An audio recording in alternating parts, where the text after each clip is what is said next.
WhatsApp web soldiers, আমাদের HTML সিরিজের আজকে নতুন ভিডিওতে আপনাদের ওয়েলকাম জানাচ্ছি। একটি ওয়েবসাইট তৈরি করার ক্ষেত্রে সর্বপ্রথম আপনাকে যেটা জানতে হবে সেটা হলো HTML। এখন প্রশ্ন হলো এই HTML জিনিসটা কি? HTML এর পুনরূপ হচ্ছে হাইপার টেক্সট মার্কআপ ল্যাঙ্গুয়েজ। এইচে হলো হাইপার, টিতে টেক্সট, এমতে মার্কআপ, এলতে language, hyper text markup language. এখন আমরা কয়েকটি নতুন শব্দের সাথে পরিচিত হলাম। প্রথমে আসি হাইপার টেক্সটের কাছে। হাইপার টেক্সট এমন একটি ওয়ার্ড বা ফ্রেজ যেটি কোনো একটা ওয়ার্ড বা ডকুমেন্টের মধ্যে লিঙ্ক আপ করতে হেল্প করে। এগুলোর সাহায্যে খুব সহজেই সেই ডকুমেন্ট বা টেক্সটগুলোর মধ্যে নেভিগেশন করা যায়। উদাহরণস্বরূপ আমরা গুগলে গিয়ে বাংলাদেশ নামে সার্চ দেব। সার্চ দেওয়ার পরে আমাদের দেখেন কিছু ইন্টারফেস চলে আসছে সামনে। এবার দেখেন, একটু যদি খেয়াল করেন যে এই দেখেন যে নীল কালারে দেখেন, আমি যদি এখানে মাউস নিই আমার একটা আন্ডারলাইন দিচ্ছে বাংলাদেশ নামের নিচে, যেটা একটা নীল কালারে আছে। ঠিক আছে, এবার একটু নিচের দিকে আসেন, দেখেন আমি যদি এই যে এই লেখার উপর যদি আমি যে দেখি, দেখেন যে নীল লেখার পরে ঠিক আছে এরা আন্ডারলাইন করা আছে। এরম দেখেন নীল লেখার পর আমি যদি আপনার যদি এরকম যে এই যে এরম যদি মাউস নিই, যেটা আন্ডারলাইন যে আসে যে নীল লেখাগুলো, এইগুলোই হলো মূলত আপনার হাইপার টেক্সট। ঠিক আছে, এই নীল লেখাগুলো এইগুলো এক একটা কি হাইপার টেক্সট। আমি যদি আর একটু নিচের দিকে আসি, এই দেখেন এই যে Bangladesh on the renewable energy race track, হ্যাঁ, the team that didn't want to win. এই যে লেখাগুলো দেখছে নীল কালারে, যে আপনার হোভার করলেই যে আমরা মাউস নিলে, অর্থাৎ মাউস নিলে যে হোভারটা হচ্ছে এটা হলো আপনার একটা হাইপার টেক্সট। আচ্ছা, এবার ধরেন আমি এই বাংলাদেশের ওপর ক্লিক করলাম। যদি আমি বাংলাদেশের ওপর ক্লিক করি, দেখেন একটা আমার সামনে একটা ওয়েব পেজে একটা খুলে গিয়েছে বা একটা ইন্টারফেস আমার সামনে চলে আসছে। ওকে, এখন যদি দেখতে পান যে দেখেন যে বাংলাদেশ সম্পর্কে এখানে কিছু লেখা, ঠিক আছে, বাংলাদেশ সম্পর্কে কিছু বলা আছে এই ওয়েব পেজে। তাহলে আমরা বুঝলাম যে এই যে আমরা ক্লিক করার পরে এই যে একটা আমার যে একটা টেক্সট যে আমার সামনে চলে আসলো, কিছু টেক্সট যে আমাদের সামনে চলে আসলো, এইটা আমরা কার মাধ্যমে করতে পারছি?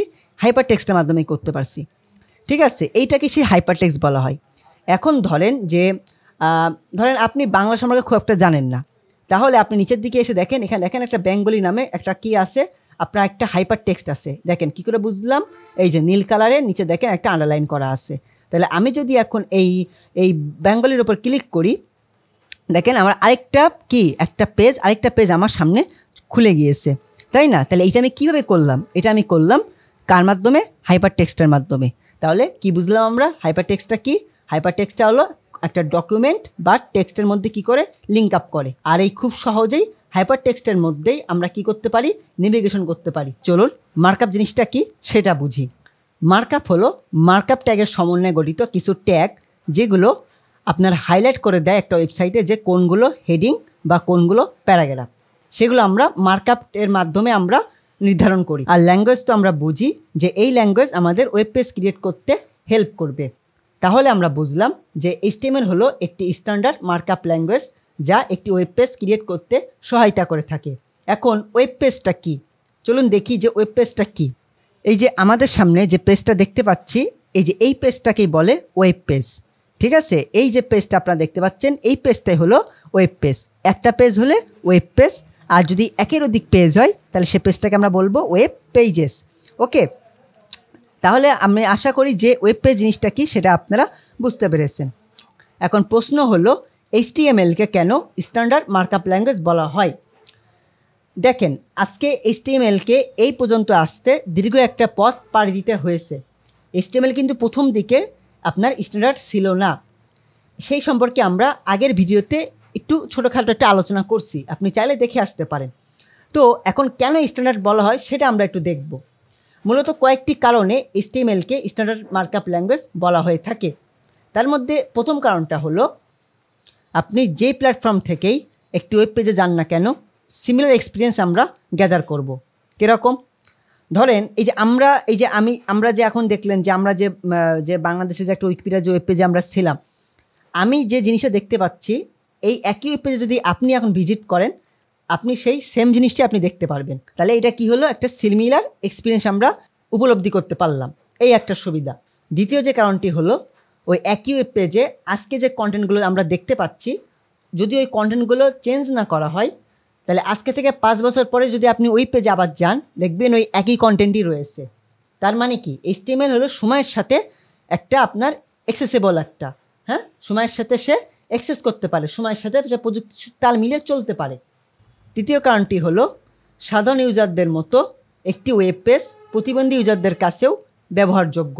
4 নম্বর যে কারণটা আমরা দেখতে পাই সেটা হলো সার্চ ইঞ্জিনগুলো কি করে, এই HTML এর মাধ্যমেই একটা ওয়েব পেজে যে কী কন্টেন্ট আসে সেইগুলো সে বুঝতে পারে, সে অ্যাক্সেস করতে পারে, সে ধরতে পারে। এই HTML এর সাহায্যেই সার্চ ইঞ্জিনগুলো খুব সহজেই র্যাঙ্কিং করতে পারে বিভিন্ন ওয়েব পেজগুলোই। তো আশা করি বুঝেছেন যে আসলে HTML জিনিসটা কি। ঠিক আছে, HTML কি? স্ট্যান্ডার্ড একটা মার্কআপ ল্যাঙ্গুয়েজ। আচ্ছা, এখন HTML এর কাজটা কি? HTML একটি ওয়েব পেজে কী কন্টেন্ট থাকবে সেগুলোকে ডিফাইন করে দেয়। কীরকম? তার জন্য আমি একটুখানি আমাদের ওয়েবসাইটে যাব।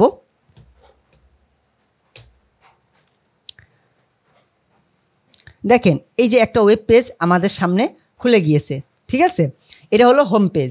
আচ্ছা, তো ধরেন যদি আমি বললাম, আমি কি বললাম যে HTML কি করে, একটা ওয়েব পেজের কী কন্টেন্ট যাবে বা কী কন্টেন্ট থাকবে সেগুলো সে ডিফাইন করে দেয়। এখন একটা ওয়েব পেজে কী থাকতে পারে? তো আপনারা দেখতে পাচ্ছেন যে এই যে ওয়েব পেজের যে প্রথমে দেখেন কিছু আমাদের হেডার সেকশন বা যেটাকে আমরা বলি যে ধর মেনু বার যেটা বলেন না কেন, দেখেন হোম আছে, আওয়ার কোর্স, একটা মেনু আছে। তারপরে দেখেন এই যে এখানে যে লেখা আছে, এই যে এখানে একটা ছবি আছে। তারপরে এই যে নিচের দিকে আসি, হ্যাঁ, এই যে কার্ড আছে, হ্যাঁ, তারপর একটু নিচের দিকে আছে যে এখানে ছবি আছে, এই যে কিছু লেখা আছে, এই যে ছবি আছে, এই যে কোথায় ছবি বসবে, হ্যাঁ, তারপরে কোথায় এই যে আমাদের এই ছবিটা যাবে, তারপরে এই যে ইনভেস্ট ইওর টাইম, এই লেখাটা আসবে, কোথায় আমাদের মেনু যাবে, কোথায় আমাদের এই যে ফুটার সেকশনটা যাবে, এই যে বিভিন্ন যে কন্টেন্টে যে ভরে রয়েছে যে কন্টেন্টটা, যে কোথায় কোনটা যাবে, কোথায় কোনটা বসবে বা কোথায় কোনটা ইউজ হবে, এইগুলো ডিফাইন করে আমাদের HTML। এই হলো আমাদের HTML এর কাজ। তো আশা করি HTML এর ইন্ট্রোডাকশন ভিডিওতে আপনারা মোটামুটি বুঝতে পেরেছেন যে HTMLটা কি, HTML এর কী কাজ। তাহলে আজকে এই পর্যন্তই, দেখা হবে এই সিরিজের নতুন একটি ভিডিওতে। আসসালামু আলাইকুম।